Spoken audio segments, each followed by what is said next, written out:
Et salut tout le monde, comment ça va? Moi ça va plutôt bien, j'espère que vous allez bien. Aujourd'hui, nouvelle vidéo étudiante sur la fac. Bon voilà, de toute façon là c'est le mois Parcoursup, c'est les mois avant la rentrée prochaine, c'est nouveau pour plein de gens. Donc voilà, moi je suis là pour faire péter les conseils comme on dit. Vous avez vu le titre de la vidéo, aujourd'hui 10 conseils avant d'aller à Paris 1 Panthéon-Sorbonne parce que c'est ma fac, c'est la fac que je connais. On est dehors, on sort un peu de ma chambre, on sort un peu des lumières, des volets fermés. Parce que voilà quoi, ça fait plaisir un petit peu, j'avais envie de bouger. On n'est pas loin de Diderot, on est d'ailleurs à la bibliothèque des Grands Moulins. Un peu mon fief de manière ironique vu que je suis à Paris 1. Mais voilà quoi, en tout cas c'est l'endroit où j'avais l'habitude de réviser avec Lisa en L1 et L2. C'est fini Tolbiac, c'est fini les alentours, maintenant c'est la vie d'artiste au Panthéon. Voilà, bon en même temps ça fait 2 ans qu'on l'attendait. Donc écoutez, on va se poser, et puis voilà, on va faire péter les conseils. Alors là, on tient un truc, le plan il tue sa mère. Moi je fais la vidéo comme ça. Je vous ai placé sur une rampe au calme. Allez zwap, c'est hyper stylé, moi j'adore. Allez on est parti, on va filmer comme ça. Bonsoir à Citroën. Ok, alors premier conseil, la toute première chose qu'on croit quand on arrive à... Enfin, une des premières choses qu'on peut croire quand on signe à Paris 1 et qu'on dit et qu'on met dans Parcoursup j'y vais, et on n'arrive pas au Panthéon en fait. On arrive à Tolbiac, c'est un autre centre, le centre PMF, Pierre Mendès France, et tu y restes 2 ans pour la plupart des licences. L1, L2, tu n'es pas au Panthéon, voilà, tu es à Tolbiac. D'ailleurs, j'ai fait des vidéos sur Tolbiac, donc n'hésite pas à aller voir. Peut-être que cette vidéo va sortir avant, mais en tout cas, abonne-toi, abonnez-vous. Pourquoi je tutoie comme ça, comme si je parlais à une personne? Non, non, il y a beaucoup de gens qui vont arriver sur cette chaîne, d'accord? J'y crois. Donc, abonnez-vous, parce qu'il y a des vidéos qui arrivent sur Tolbiac, donc on n'hésite pas. Deuxième chose à savoir, avant d'arriver à Paris 1, il y a une soirée de pré-rentrée, histoire de sociabiliser, de connaître un peu les assos. Alors pour le coup, avec tout ce qui se passe, je ne sais pas si cette soirée sera reconduite, mais je sais que moi j'y étais allé une première fois et ça m'avait permis un peu de prendre la température un peu de la fac, d'aller voir les assos qui y étaient, et puis de parler à des gens quoi, même si en vrai il y a des gens à qui j'ai plus jamais reparlé. Mais voilà, en tout cas j'étais allé avec Anastasia. Si tu passes par là, grande bise. Et puis voilà, en tout cas, n'hésitez pas à aller à la première soirée de Paris 1 parce que je pense que ça peut vous être utile. Ce que je peux vous conseiller aussi, c'est d'aller sur les groupes Facebook de Paris 1. Une fois que vous savez que vous y êtes, allez dans les groupes de Paris 1 Panthéon-Sorbonne. En tout cas, voilà, ça peut être très utile pour avoir des renseignements sur des trucs, pour avoir des gens qui vous passent des cours, pour acheter ou revendre des livres plus tard. Il y a toujours plein d'infos qui passent et qui se partagent. C'est vraiment un endroit où il faut être sur Facebook quand on est en fac. Toujours dans le même délire, groupe, asso, tout ça, essayez de suivre l'association de votre composante sur les réseaux, quoi. Que ce soit sur Instagram, sur Facebook, elle a des infos avant vous et des infos utiles. Par exemple, des communiqués de la présidence, si vous n'avez pas reçu le mail. En général, ils vous retransmettent ce qui se passe, ils vous expliquent un peu ce qui s'est passé, que ce soit pour les dates de partiel, le jour des résultats du S1, du S2, voilà, les résultats d'examen, tout ça, les trucs comme ça. C'est très pratique pour rester informé. Allez suivre l'association de votre composante. Par exemple, en gestion, c'est l'AGP1, quoi. Ah ouais, ça aussi je l'ai mis parce que je pense que c'est un truc qu'il faut savoir. J'ai l'impression qu'à Paris on est les seuls, Nos périodes de partiels sont ultra longues.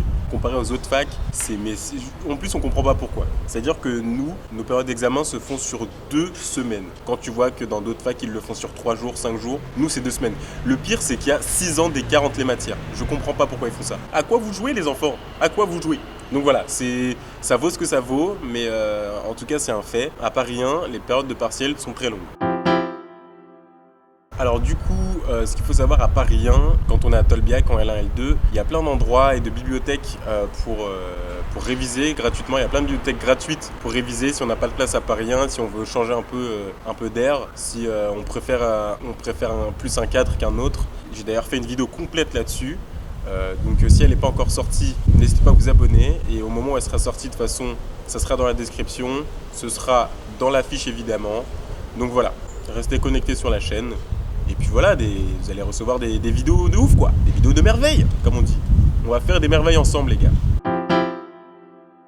Ok, un autre fait caractéristique de Paris 1, même si en vrai c'est à peu près avec toutes les facs, mais nous c'est vraiment... Ça va quoi? C'est Gilbert, je l'aime bien lui. Non, l'administration, elle est vraiment longue, quoi. Enfin, tout est long pour prendre une décision, tout est long et tout est prolongé, étiré. Il y a toujours plein d'assemblées pour une décision simple.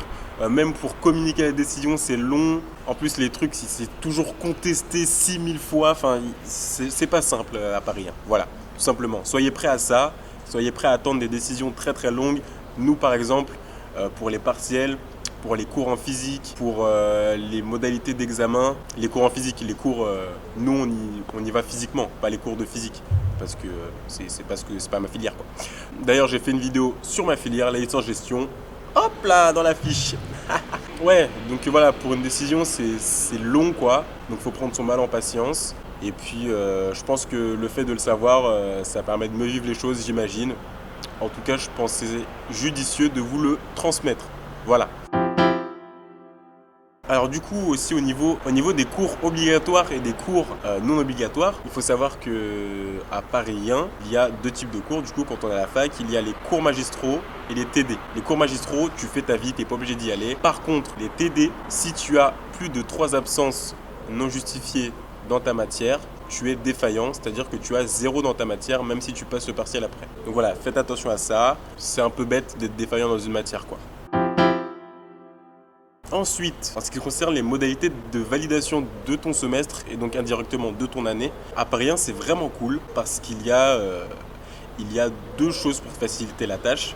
Dans un premier temps, si tu as 9,90 de moyenne, on t'arrondit à 10. Par contre, je ne sais pas si c'est 9,90 sur un semestre ou 9,90 en tout. C'est-à-dire que, mais c'est quand même pas mal de savoir qu'on peut qu'on peut valider à 10 si on est à 9,90. Ensuite, il y a AJAC. Qui c'est AJAC ? Eh ben, c'est personne AJAC. Et AJAC, c'est très sympa. Pourquoi ?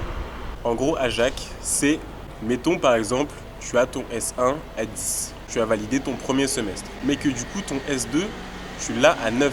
En gros, tu as validé ton S1, mais pas ton année. Et là, ça pose un problème. Parce que du coup, tu n'as pas validé ton année en entier.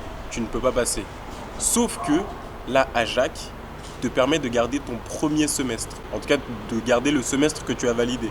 Donc, ce qui fait que tu peux passer en L3. Par contre, il va falloir que tu valides les matières que tu n'as pas validées en L2, par exemple. Voilà. En gros, tu peux passer l'année supérieure, mais il faut valider les matières que tu n'as pas validées l'année d'avant. C'est à double tranchant, parce que du coup, tu as toutes tes matières de ta nouvelle année, plus celles que tu dois valider de l'année d'avant. Et si tu ne valides pas les matières de l'année d'avant, même si tu as validé toute ton année dans laquelle tu es, tu retournes à l'année d'avant. Et là, ça fait mal, mon con. Là, mon gars, là, ça pique. Mais bon, voilà. En tout cas, ça a le mérite d'exister. Il faut savoir que du coup, à Paris 1, il y a beaucoup de mesures qui sont mises en place pour pouvoir passer l'année d'après, quoi. Voilà, moi je pense avoir tout dit. N'hésitez pas à me poser vos questions en commentaire. Évidemment, sur Instagram aussi, n'hésitez pas à m'envoyer des messages. Moi, je suis là. Tant que je vois vos messages et que je peux répondre, je le fais. Jusqu'à présent, j'ai répondu à 100% de mes DM.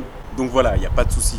Voilà, en tout cas, moi, je vous dis merci d'avoir regardé. J'espère que cette petite vidéo un peu dehors vous a plu, pour ceux qui me suivent depuis un petit moment. Parce que voilà, les gens savent que je ne filme pas beaucoup dehors, mais je devrais plus le faire. Mais voilà, en tout cas, moi, je vous dis merci d'avoir regardé. Et puis, on se retrouve bientôt pour faire péter les conseils et pour d'autres vidéos aussi, hein. Je fais pas que de l'orientation, on se calme, ok ? Bisous. J'ai l'impression de vous avoir agressé. Je rigole les enfants, je rigole. Allez.